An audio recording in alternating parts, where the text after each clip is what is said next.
وخت مو په خیر د رڼا ټلویزیون څخه د کاروان خپرونه او زه مینه اکبري ستاسو په درانه چوپړ کې یم په دې هیله چې د خپرونې د پیل نه تر پایه زموږ ملتیا وکړئ. نن هم را سره یو دروند شخصیت د افغانستان څخه ده، نو چې تاسو به د فعالیتونو سره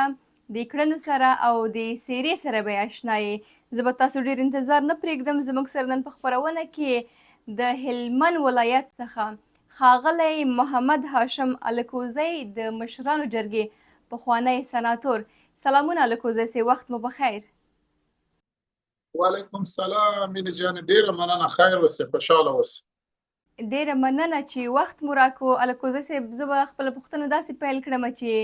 ستاسو د ژوندانه په هکله ژوند مو څنګه تېرېږي اوس مهال؟ خوشحاله یاستئ؟ د ژوند څخه راضي یاست که نه؟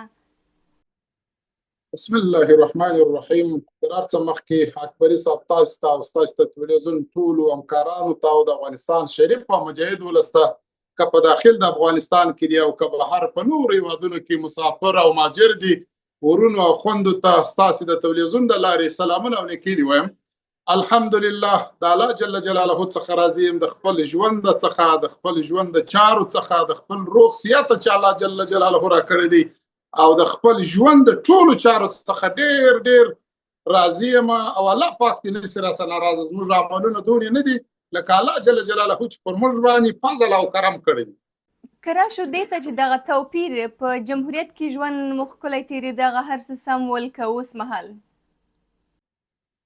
د ژوند خو داسې حالات کې اکبري صاحب چې واقعا هم پر انسان باندې هر رقم حالات راتلونکي دي، هم به راځي،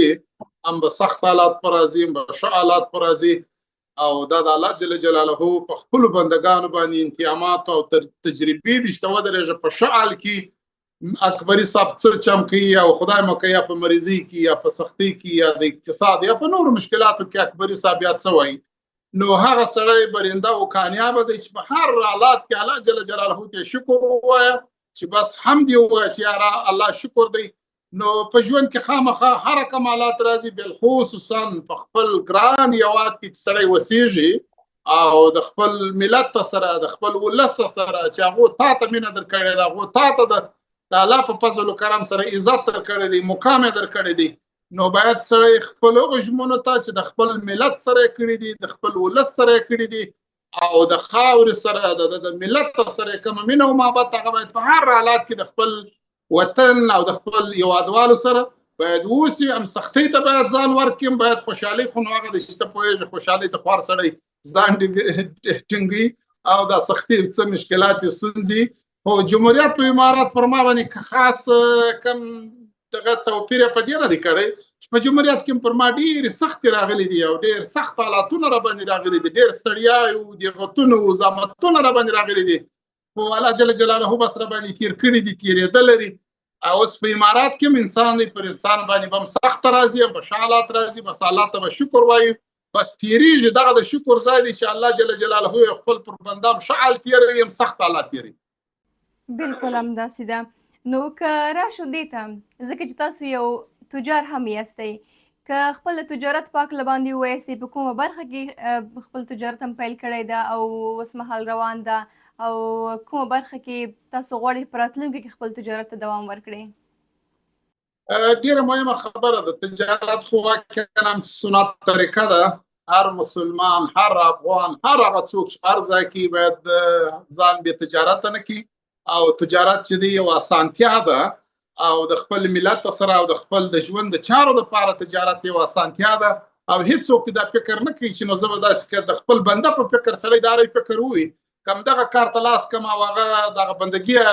اړخونه یې وسنجي، نو سړی ډېر وارخطا وي، ډېر په تشویش کې چې نو دا به ګټه بیا څنګه یو، بیا به خرڅ څنګه یو، بیا به څوک راڅه واخلي، بیا به دا روپۍ څنګه راټولو. په دا تشویشونه مه کوئ، بس صرف هغه سنت طریقه ته وګورئ او د الله پر توکل باندې کوئ او اخلاص ولرئ او رښتینولي ولرئ او د خپل ملت په خاطر، د خپل وطندارانو په خاطر باندې هغه شرعي شان په نظر کې ونیسئ. ان شاء الله په تجارت کې مشکل او ستونزه نشته، ان شاء الله خوشحالي وي. ډېر ښه. که دا راته ووایاستئ الکوزی صاحب، دغه تجارت پیلول داسې سخت کار هم ده که وګورو چې په هغه طریقه باندې پوه نه شي څنګه پانګونه وکړي، له څومره روپو څخه ته پیل وکړي او کومه برخه کې انسان خپل ځان کې هغه وړتیا وګوري چې زه دغه برخه کې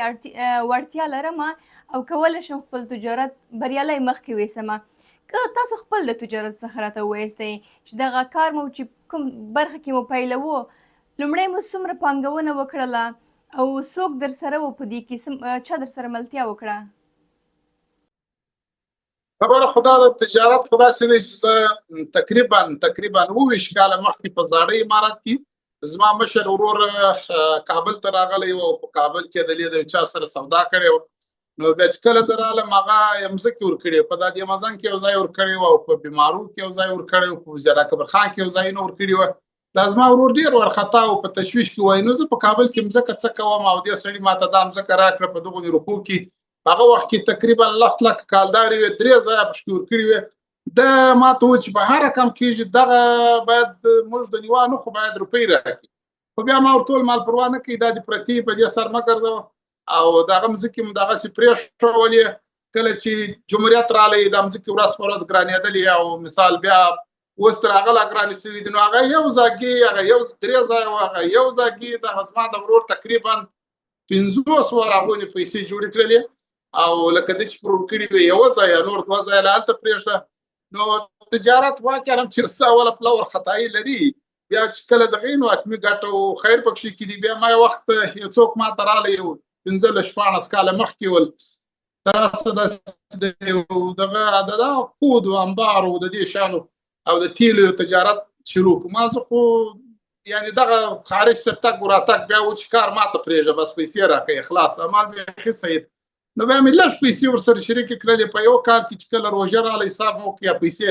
2 برابره سوي وې، بل کال ته مثال 4 برابره یا 3 برابره، بل کال ته تر هغه هم ډېرې سوي وې.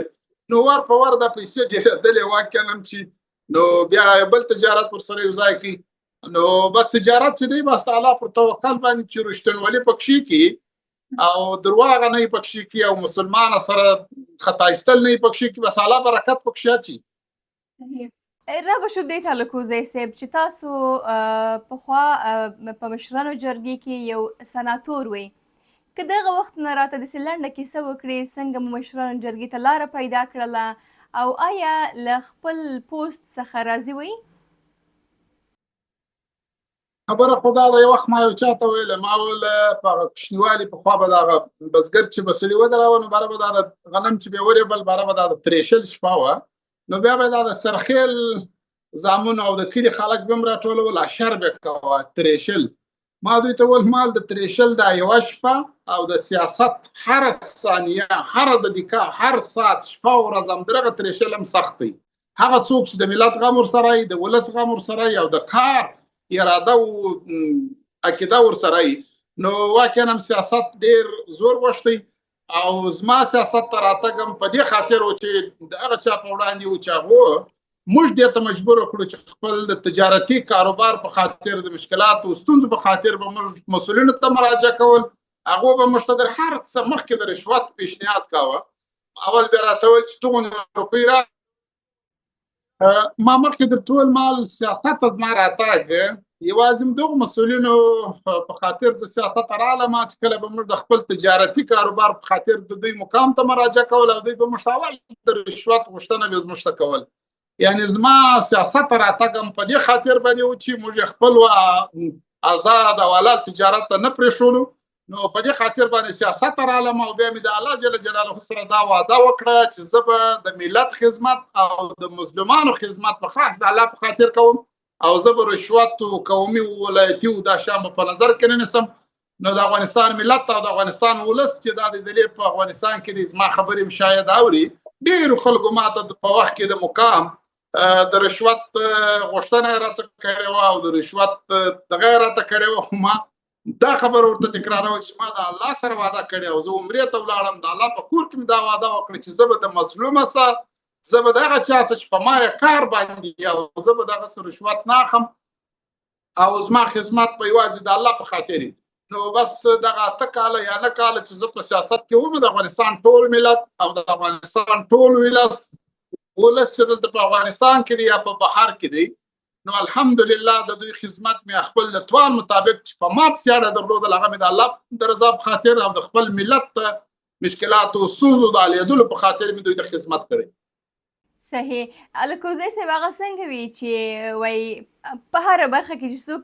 لږ مخکې لاړ شي یا څه وي نو هغه شاته ورپسې ځینې منفي ګونګوسې هم وي نو یا تورونه ورباندې وي که نه. نو په تاسو باندې هم یو نیم تورونه داسې لګول شوي وو اوازې یې اچولې وې ځینې خلکو چې الکوزی صاحب ګواکې چې خپل د پوست څخه سوء استفاده کوي دوی د بندیانو په خوشي کولو کې ځینې مقرریانې او ځینې غصب کې دوی لاس لري. نو تاسو که د دې په هکله ووایستی. ما مخکې درته وویل چې یو سړی خدمت الله په خاطر کوي خامخا به هغه څوک چې د رشوت پخوا درلود هغه په مخالفت کوي. زه په افغانستان کې یم او د امارت 3 ورځې تېرې شوې وه. زه شمشاد تلویزیون ته ولاړم. ما اول د بندیانو پر پایوازانو باندې الکوزی دا غږ کړي که په پلچرخي کې بندي وه که په باګرام کې بندیان وه او که په ولایتونو کې بندیان وه چې ما څه ورسره کړي دي. زما خدمت خو دې پرېږدي ما ته الله جل جلاله په ورځ د آخرت یا ما ته الله عوض راکړي او که مې د دوی د پایوازه څخه د دوی د قریبه څخه یا د سرندوال په نامه یا د محکمې په نامه یا د پلانکي صاحب په نامه چې پلانکی صاحب روپۍ غواړي نو دغه مصرف راځي ما ته روپۍ راوړي مال مهرباني که مې زر درڅه اخیستې وي لک راڅه واخلي که مې لک درڅه اخیستې وي 2 لکه راڅه واخلي او که مې خدمت درته کړی دی د خدمت کرداران مې یا ستاسې پایوازان دي یا تاسې بندیان یاست اوس یا والیان یاست یا وزیران یاست یا قاضیان یاست یا امیرین د حوزو یاست نو زما خدمت چې دی بس هغه د مظلومانو خدمت دی. اوس مظلومانو ته د افغانستان ملت ته غېږ ورکړي خدمت یې وکړي زما بدله تاسې مه راکوئ ما ته الله جل جلاله راکړي. نو زه اوس د دې په افغانستان کې یم او یو دغه ځینې خلک چې په خارج کې ناست دي بالخصوصا دلته په لندن کې څوک ناست دی او دی چې دا کوم پوسټونه کوي چې پلانکي ګمرک ته ولاړې بسته زه ما وروره زه په نظامي بخش کې وم ته دلته لا د ناخبره زو ته دلته لا دغونې فکر نه وایه چې نه زه په اقتصاد کمیسیون کې وم نه په تفتیش کمیسیون کې وم نه د شکایاتو په کمیسیون کې وم زه په دفاعي او داخلي کمیسیون کې وم. په ما پسې یوازې جنرالانو یوازې ډګرمندانو یوازې افسرانو په ما پسې مربوط درلودی. د ټول افغانستان افسرانو ته زه وایم که په داخل د افغانستان کې دي که بهر کې دي یو سړی د مهرباني وکړي چې الکوزي په دغه وخت کې مړ شته زما څخه د رشوت غوښتنه وکړل چې ما نه یې ورکړي ما یې خدمت نه یې کړي ما نه یې تشویق کړي ما د مسلمان څخه د رشوت غوښتنه نه ده کړې نه یم کوم او ما وعده د الله پاک سره کړې وه. نو د الله په وعده کې سړی درواغ نشي کولی نه هم درواغ ویلی شي نه هم د الله په وعده کې درواغ ویل کېږي. او ځینې دا اوس ما د جمهوریت وخت رقصونه پورته کوي زه دلته هم د ناخبره زه د دفاعي او داخلي کمیسیون رئیس وم. ما به د وزیران ما کمیسیون ته راغوښتل وزیران مې داسې نه کوي چې زه پسې ور روان وم ما راغوښتل ما وزیر دا ولې خیانت کړی دی ولې دې پر دې منطقه بمبار کړی دی ما بېله رئیس جمهور ما ټول راغوښتل ته اوس ما عکسونه پورته کوي او زه د افغانستان ټول ملت ته د افغانستان ټول ولس ته دا وایم چې زه ما چې کومه وعده کړې ده الله جل جلاله دې په هغه وعده کې زه انشاءالله در اوسه پرې خو برنده شوی یم او نور دې زما چې زه ژوندی یم الله جل جلاله دې ما د مسلمانانو د خدمت جوګه وګرځي ما ته د پروردګار د مسلمان د زیږېدلو توفیق نه راکړي ما ته د مسلمان د انتقام د اخیستلو توفیق الله جل جلاله نه راکړي چې یعنې زه تکلیف او آزار ورکم. بس ما ته د الله د مسلمانانو سره د کومک او د خیر د رسېدلو توفیق ته الله ما ته راکړي. دوی چار څه وایي زه خپل خدای خپل ملت سره خبري او موږ پر دغو خلکو باندې دا غږ کوو چې په جمهوریت کې ما درته وویل چې زه امتیازات والا نه یم چې چاته امتیازات ورکړم نه د چا څه امتیازات غواړم نه زه د چا سره رشوت اخبار جوړ کوم. دا رسنۍ دي سهار تر ماښامه پرې ګډي او انشاءالله زه خپل خدای خبر چې زه څوک یم او ما څه کړي. صحیح. الکوزی صاحب هغه څه زه خو څه نظر نه لرم خو لیکن دا د یو شمېر افسرانو او سرتیرو نظرونه دي او ګیلې دي الکوزی صاحب دوی وایي چې مثلا الکوزی صاحب یو وخت کې په دفاعي او امنیتي برخه کې مسؤلیت درلودو د همدغه طالبانو پر ضد باندې یعنې موږ جنګېدلو او دفاع مو کوله د وطن او اوس مهال الکوزی صاحب هغه د په وطن کې کلار ناسته او د طالبانو طرفداري کوي. نو تاسو دوی ته څه ویل لرئ؟ زه خو دغو افسرانو ته دا وایم که وزیري که والي که جنرالي که هر بخش کې او په هر رتبه کې زه دوی ته وایم ستاسې خو د افغانستان د اسلامي نظام مشرتابه جناب شیخ صاحب مبارک اپه کړې ده فرمان صادر کوي چې زه خپل د زوی در شهادت هم در تیر یم زه د خپلو انډیوالانو ملګرو در شهادت در مرګ در بندي کېدلو در هر څه ظلمونو در تیر یم تاسې راسې خپل په کور کې کښېرئ تاسې نه پوهېږئ چې تاسو واشته ولې په افغانستان کې او ته ولې نه راوځې نو که زه په افغانستان څخه ووځم او ما د خپل ملت سره د خپل ولس سره د خپلې خاورې سره زما کومه مینه نو دا خو بیا پر دې دلالت کوي چې زه باید یوازې د خپل مقام پسې وګرځېږم په قدرت پسې وګرځېږم که رئیس وم او مسؤل وم او مقام مې درلودی د ملت سره به یم او که مقام نه و روپۍ نه وې دغه په اصطلاح باډیګارانو انضباطا نه و نو زه به ملت پرېږدم وطن به پرېږدم تښتم به دا خو د خاورې سره جفا ده دا د ملت سره جفا ده هر هغه څوک چې دا وایي زه اوس هم په خپل ما پرون هم اسلامي نظام غوښتی اوس هم اسلامي نظام غواړم مخکې ما درته وویل چې زه د فساد په وړاندې هم سیاست ته راغلی یم نو چې فساد نه وای ما سیاست څه کوم خپل آزاد او یو مستقل تجارت مې کاوه چې نور مسلمانان هم راسره وساوه نورو ته هم خیر رسېدی نو خو دغه فاسد نظام او دغه فاسد مسؤلین و چې زه دې ته مجبوره کړم چې زه سیاست ته رالم او د خپل ملت او د دغو طالبانو چې نن په مقام کې دي او په مسؤلیت کې دي او دا او د نور ملت چې اوس په افغانستان کې اوسېږي دې ته مې خدمت کړی دي دا زما د خدمت قرضداران دي د الله په خاطر مې ورته کړی د خپل وطن او د افغانستان په خاطر مې ورته کړی دي نو تاسې هم په دې قدرت باندې د دغو امریکایانو ناټو د دوی په ټانګانو تایرو د دوی په ډالرو به تاسې یقین او اراده نه درلودی تاسې به د الله پر قدرت باندې اراده او یقین درلودی چې دا د افغانستان ملت دی دا د افغانستان هغه یو کارمان یو خپلواک یو تاریخي ملت دی چې انګریزانو ته یې ماته ورکړه شورویانو ته یې ماته ورکړه همدې ناټو ته په ماته ورکوي چې زما ملت بمباري زما ملت په مابسته نه باسي او زما اسلامي او ملي ارزښتونو ته اولیت نه ورکوي څه چې د امریکایانو سفارتونو خوښي هغه په افغانستان کې تطبیق کېدل او دغه شیان چې زموږ ملت او زموږ خاوره او زموږ تاریخ نه غوښتل نو زه پر ټولو سربازانو ډګروالانو جنرالانو باندې دا غږ کوم چې تاسې د دې ملت هغه څوک چې لاسونه د ملت په وینو نه ایسره او د فساد دوسیې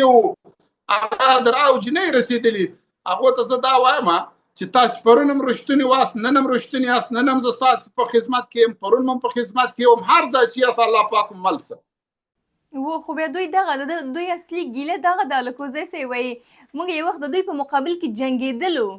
خو اوس تاسو بیا که وطن کې یې دا ستونزه نشته خو د اقل دفاع یې مه کوئ د دوی په طرف وایي خبرې مه کوئ زه خو د حق طرفداري کوم ما مخکې درته وویل چې په جمهوریت کې به هم زه سهار راوتم اودس به مې کاوه د الله کلام یې مچاوه ما یا ربه ماته پر هغو کارونو توفیق راکوه چې هغه حق وي هغه خبرې مې په زړه ودي ما هغو ژبه کې راوله ربه چې هغه حق وي نن هم دا وایم چې ربه هغه خبرې مې پر ژبه راوله چې ربه هغه حق وي چاپلوسي خبره مې خدای پر خوله مه راوله نو کومې خبرې چې زه کوم دا خو حق خبرې دي نو د دې نظام امنیت یې درته راوستی تا ته یې اپه وکړل ما ته یې اپه وکړل پرون ما ورته دې شاهدانو چې ژوندي انسانان هم دې د جمهوریت اربکیانو یا امنیتي والا یا کومندو والا یا پلانکي ژوندي انسانان یا د طالبانو په ټانګانو پسې نه کېبلول یعنی کم ظلمونه او کم نارواوي او کم بد کارونه نه و چې د ملت سره د مظلوم سره د طالب سره هم د جمهوریت اربکیانو یا د جمهوریت هغه څوک چې د امریکایانو سره کې په خاص کې تا د پلانکي کې تا د هغو سفر یک دی سفر څنګه دی هغو کې د ظلمونه ورسره ونه کړل بابا په تلویزیون کې ویل چې وروره په دغه پلانکي ځای کې بمبار شوی دی ښځې او کوچنیان ماشومان مو شهیدان کړي دي دا امریکایانو کړی دي دا ناټو کړی دي همدا د امنیت ملي د کتاب خلکو به ویل چې یا د امریکایانو نه دی کړی دا موږ کړی دي دا طالب و دا پلانکی و دا بستانی و نظام تو د پرون خپل عمل ته مو ګوره چې کومې کړنې کولې هغه د اسلام قرآن او دین او د افغانستان د اصولو او قوانینو سره برابرې کړنې تا کړې دي په تک باندې مثال د څه ته ووتلې خپل ورور څکې چې په د پلاکي صاحب کور د بستاني صاحب کور هغه کوڅه به بنده وه هغه کوڅې خلکو به یا کور په نیم قیامت خرڅاوه یا به بیچاره به بل چاته په کرایه ورکوه د خپل عزت په خاطر به هغه کوڅه لا پرېښوله ورکېدی به دغه کړنې او دغه شیان ما د دوی سره څنګه منلي وای او یا اوس چې طالب راغلی دی په ټول افغانستان کې امن دی اپه یې وکړله سرباز هم ګرځي جنرال هم ګرځي وزیر هم ګرځي ټول ګرځي په افغانستان کې دغه د مینه ورکوي محبت ورکوي نو زه په طالب څه وایم ته ماته وایه چې دغه کار طالب کړی دی او دا ته ولې نه پسې وایه. که دې ته راشو چې خو په هر صورت دې ته به راشو الکوزی صاحب، تاسو خو په سیاست کې ډیر زیات کار کړی ده، نو ستاسو اولادونه څنګه هغوی هم غواړي چې سیاست ته راشي؟ ما مخکې درته وویل چې زما مشر بچی پخوا په دغه باندې اخته و، داسې کشر دی، د ډېر وخت نه دی، خو ما هسې د یو چا سره شریک کړی و، دا اوس هم په تجارت اخته دی او نور بچیان مې سبقان وایي، درسونه وایي. نو زه نه غواړم چې بچیان نور سیاست ته راولم. د سیاست تکلیف خبره خو ما مخکې وکړه چې هغه یوه شپه ترېشل د سیاست هر ساعت هره ثانیه هره دقیقه در ترېشل زور غواړي. نه غواړم چې اولاد نور په سیاست کې راولم. صحیح. که ده راته ووایاست الکوزی صاحب څو زمن مو دي او څو لورګانې مو دي؟ الحمدلله د الله پاک راضي یم. نو 8 بچیان مې دي او 3 دانې مې لورګانې دي. ډیر ښه. تاسو وویل د یو زوی مو دغه د تجارت کې چا سره شریک کړی د کاروبار کوي او دا نور زمن مو درسونه وایي، لورانې مو څنګه؟ هغوی هم درس وایي که نه په کوم کار باندې بوختې دي؟ نه هغه کشرانې دي، هغه بیخي عمرونه یې کم دي. صحیح صحیح. مکتب وایي؟ نو اوس خو درته 6 و 5 و 4 مکتبونه کې دي و. ښه ډیر ښه ډیر ښه. نو که دا راته ووایستې الکوزی صاحب، ممکن خلک معلومات ولري او زه هم، خو لیکن زه بیا هم غواړم د پوښتنه وکړم، ستاسو زده کړې کومه برخه کې او په کومه کچه دي؟ ما خو مخکې دغه 12 دغه څه فارغه سوی وم یلبل لشکرګاه کې، او د سیاست مخکې د تجارت مخکې په 2 کې. نو بیا کابل کې هغه د پوهېږم چې په کابل کې دا 2 کاله خاص په سیاست او سیاسي علومو کې او په حقوقو کې په دې کې نو خپله تا ته معلومېږي چې څه مو ویلي دي او څه مو کړي دي. نو بس دا اوس خو دغه دی بالا سپین ږیري. نو اوس په د خپل دغه دپاره د آخرت دپاره به کوښښ وتلاش کوو چې الله جل جلاله مو دغه تېر ژوند څه مو کړي دي، که به غلط کارونه راسوي الله ته به توبه باسو چې ربه بخښه راته کوه، نور پر ښو کارونو توفیق راته. صحیح. که ده راته ووایستې الکوزی صاحب، مثلا په هغه وخت کې د سیاست ترڅنګ که داسې کوم بل انتخاب مو درلودلی، نو تاسو به بل انتخاب څه و او له سیاست څخه به تیر شوي وی د بل انتخاب مقابل کې که نه؟ ما مخکې درته وویل چې زه په آزاد تجارت کې وم، خو د دغو فاسدو اشخاصو په خاطر باندې زه رالم سیاست ته. ما سیاست څه کوم؟ او ما درته وویل سیاست مې څو واره درته تکرار کړ، سیاست د ترېشل یوه شپه د سیاست هر د خوشحالۍ ورځ هغه د سیاست د ترېشل شپه وه. نو ما سیاست څه کوم؟ صحیح صحیح. که دا راته ووایستې د افغانستان کومو ولایتونو ته لا تر اوسه تللي او کومو ته یې نه یاست تللي؟ اکبري صاحب د افغانستان ډېرو ولایتونو ته مو سفرونه کړي دي، او یو دغه بدخشان ته نه یم تللی، نورستان ته نه یم تللی، و نورستان ته، او دې ته هم غواړم چې د خیره نورستان او بامیانو ته نه یم تللی، دایکنډي ته نه یم تللی. نو دغو ولایتونو ته کوښښ کوم د خیره چې اوس په دغه اوس حالات کې ولاړ شم. ښه ډیر ښه. د دغومره ولایتونو څخه د کوم ولایت څخه حال دا چې ټول افغانستان ټول ولایتونه یو افغانستان ده، خو هېڅ ستونزه نشته، هېڅ فرق توپیر نشته، خو ښکلاګانې له یو نه تر بله داسې زیاتې دي. خو که دا راته ووایستې کوم ولایت مو ډېر خوښ شو او کوم ولایت کې تاسو ته ډېره مینه درکړل شوه؟ ولا هر ولایت که خوست ته تللی یم، د خوست ملت او د خوست ولس دغسې مینه راکړې ده. که جلال آباد ته تللی یم، که کونړ ته تللی یم، که شمال ولایتونو پنجشیر ته تللی یم، او که هرات نیمروز ته تللی یم، او که د روزګان ته تللی یم، کندهار و زابل و غزنی، هر ولایت چې تللی ملت مینه راکړې ده. او د ملت دغه مینه چې ما سره کومه کړې ده، والله که ما ته ونې څه نه چې هر څه وایي خدای تعالی دې هغه کومې خبرې چې مې داسې کړي چې هغه ملت خوابدی کېږي یا ملت راسه ناراضي، پر هغه دې الله بخښه راته وکړي، او کوم ښه کړي دي الله دې پر ښو باندې نور هم توفیق راکړي. صحیح. د خپرونې وخت هم الکوزی صاحب په پای ته په رسېدو ده، نو زه به خپل دغه وروستۍ پوښتنه داسې وکړم چې د مشران چې کله عام وګړي چې کله ګوري ملت یې، نو هغوی حتما یو غوښتنه ترېنه کوي چې یا سوله یا کار یا هم مکتبونه خلاص کړي یا کوم بله غوښتنه. نو تاسو نه اکثریته وخت ملت هیوادوال کومه غوښتنه کوي کله چې تاسو ګوري؟ زه به ګوره تاسو زما څخه ډېرې پوښتنې وکړې، زه به هم ستا څخه یوه پوښتنه وکړم خور جانې، تا کوزده دې کړی، واده دې کړی که دې نه دې کړی؟ خو داسې کار به وکړو الکوزی صاحب یوه ورځ ما او تاسو زه او تاسو یوه ځانګړې خپرونه یا داسې نه کېږي تا زما څه پوښتنې کړي ته تلای نه شې زما څه دې پوښتنې کړي دي او زما خبره کې دې کښېنه بیا ګیله هم درڅه کوم نه زه نه غواړم تاسو خفه شئ ځکه چې تاسو یو دروند شخصیت زموږ یو مشر کس یاستئ نو دا پوښتنه به په کوم اساس وکړه دا جواب راته وایه خوره تا کو زده کړې ده که په تلاش کې که زه مثال دلته په افغانستان کابل کې د خیره یو د حلالو نکاح یو ځای درته خوښ کړم در پیدا کړم نه الکوزی صاحب ما خپل انتخاب کړی ده هلته په خارج کې که په داخل د افغانستان نو دا یې زه ولې افشا کړم نو دا خو که زه افشا کړم نو زکات به چېرته مشکل پیدا شي ولې په ما افشا کړئ څو زامن لري یا تا ولې په ما افشا کړئ څو زامن لري او څنګه دی او څو لوري دي نو ته ولې ماته نه وایې نو دا حال باید سم ځل ووایي الکوزی صاحب رښتیا زه یو بله پوښتنه ستاسو څخه لرم تاسو څو ودونه کړي دي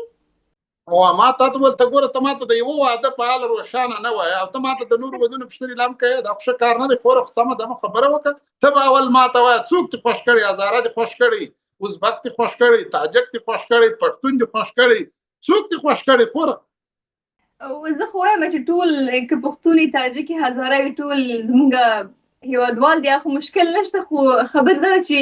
هر څوک په خپل ژوند کې یو انتخاب کړی نه خوره سمه ده زه به تاسو د قناعت درکړم الکوزی صاحب داسې به قناعت درکړم ښه زه همدا اوس واک ستاسو په لاس کې پرېږدم زه داسې یو سړی درته انتخابوم خوره چې اول په عمر ستا سره برابر او دلته یو مقام ولري ځای ولري ترتیب یې جوړي او په ښایست ستا په رقم وي داسې چاته خو دې نوم کوم خوره چې یو در وخت تېر سړي ته یا سپین ږیري ته یا داسې چاته در کوم چې ستا د شانه سره نه وایي انشاءالله ستا د شانه سره به برابر سړي ته دې خوره وکړم سمه ده الکوزی صاحب تاسو خپله پوهېږئ او کارم بیخي الله دې وزونه درکړي نور څه خدمت یې خوره خپرونه خلاصه ده که پاته ده نه خپرونه خو بس لږ څو دقیقې پاتې دي خو تاسو ما خو ځواب درکړه تاسو ماته ځواب رانه کړه څو ودونه مو کړي خبره دا د خور جانې د افغانستان ټول ملت د افغانستان ټول ولس که په داخل کې دي که بهر کې دي بالخصوصا مهاجرو افغانانو ته مسافرو افغانانو ته زه دا وایم چې د افغانستان سره مینه د خپلې خاورې سره مینه د خپل ملت سره مینه زما یوازنی پاته نن په افغانستان چې یم هغه د خپل ملت او خپل افغانستان را باندې ګران دی ما هم دغه د تللو لار ما ته هم برابره وه چې زه باید تللی وای مګر دا ملت دا مظلومان دغه سربازان دغه د جمهوریت کې چې دا 3 میلیونه 4 میلیونه خلک پاته وه هلته وصیت پکښې کې هغه نن په افغانستان کې پاته دي دا چې زه م وتلی وای او دا مظلومانو دا بیچارهګانو دغه جنرالانو والیانو د افسرانو ساتنمنانو یتیمانو کونډیانو چې نن په دې ملک کې پاته دي زه کوشش و تلاش کوم چې الله جل جلاله ما د دیو د پاره د خدمت او د دیو سره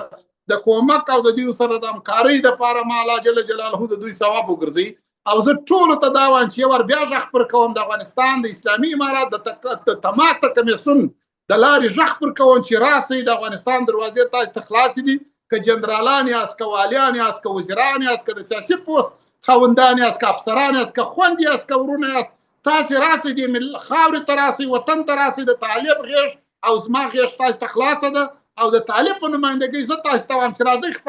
خپل وطن ته خپل کور ته دغه وطن د افغانستان دا جوړېدلو ته ضرورت لري دا یوازې د طالب وظیفه نه ده دا یوازې د نظام د مسؤلینو وظیفه نه ده د ملک جوړېدل هغه انجینران هغه نظامي کارپوهان هغه زما پیلوټان که ورونه دي که خویندې دي هغه زما پروفیسران دکترا او ماسټرۍ والا په هر بخش کې چې وطن په جوړېږي زه دوی درته وایم چې تاسې د افغانستان ملي سرمایه یاست تاسې د افغانستان کترونه یاست په تاسې افغانستان جوړېږي راسئ زه تاسو ته بلنه درکوم خپل ملک خپل هېواد ته راسئ مننه کوم کور ودان الکوزی صاحب زما سره خو پوښتنې ډېرې زیاتې دي چې له تاسو نه یې وکړم ځکه چې تاسو هم یو مهمې غونډې ته روان یاستئ کار مو ده نو د خپرونې وخت هم لږ پاتې ده نو ښه وخت ولرئ واقعا ډېره مننه کوم ستاسو څخه ډیره مننه اکبري صاحب ډیره مننه الله پاک دې بس یو داسې ځای خوره در پیدا کړي چې عمر او آینده دې پکې سمه یو هغه په داخل کابل او افغانستان انشاءالله الکوزی صاحب ما خو واک تاسو ته درکړه نور بیا تاسو پوهېږئ او کارم هغه سره در ماښامه چا ژر میسج وکړي انشاءالله هغه ته دې ورکوم چې هغه شرطونه یې وایي سمه ده ډېره مننه کوم ښه وخت ولرئ